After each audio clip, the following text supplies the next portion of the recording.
Ashamaa harka fuunee akkam jirtu hordoftoota daandii barnootaa nagaan keenya lafa jirtanitti isin haa qaqqabu. Guyyaa har'aa kana immoo jechoota afaan Oromoo keessaa kan nuti isiniif qabannee dhufnee jiru sagalee gabaabaa fi sagalee dheeraa wal keessa isiniif qabannee dhufnee jirra.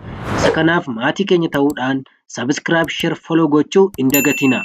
Namoonni biyya keessaa biyya alaa teessanii qubeerraa kaastanii hanga barreessuuf dubbisuutti akkasuma namoonni yeroo barreessitan qubeetti dabaltan yookaan immoo qubeerraa hir'istan karaa lakkoofsa bilbilaa fuula iskiriinii kanarratti argamuun karaa waatsaappii, karaa imoo, karaa zuumii, karaa telegiraamii nuu bilbiluudhaan barachuu ni dandeessu. Isa kanaaf sagalee gabaabaa isaati yoo ilaalu buu kan jedhu sagalee gabaabaadha.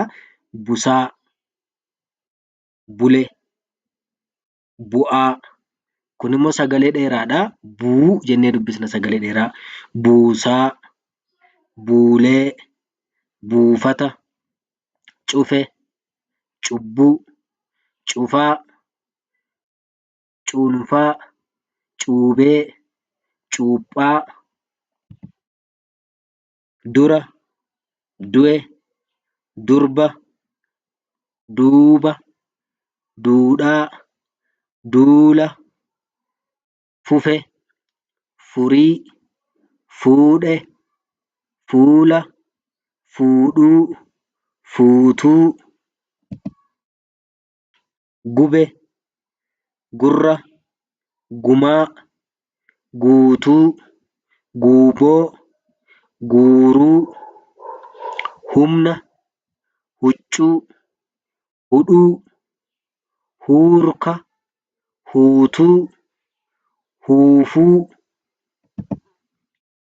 kuma, kufe, kutaa, kuuse, kuulii, kuufama, muka, mudaa, murtii, muuzii, muuda, muummee,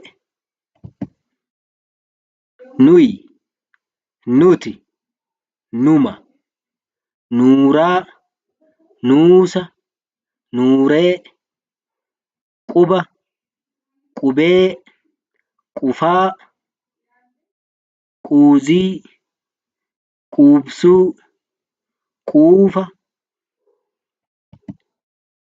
ture, tufuu, tuqaa, tuulani, tuuta, tuule, sutaa, surree, summii, suuta, suuraa, suuqii,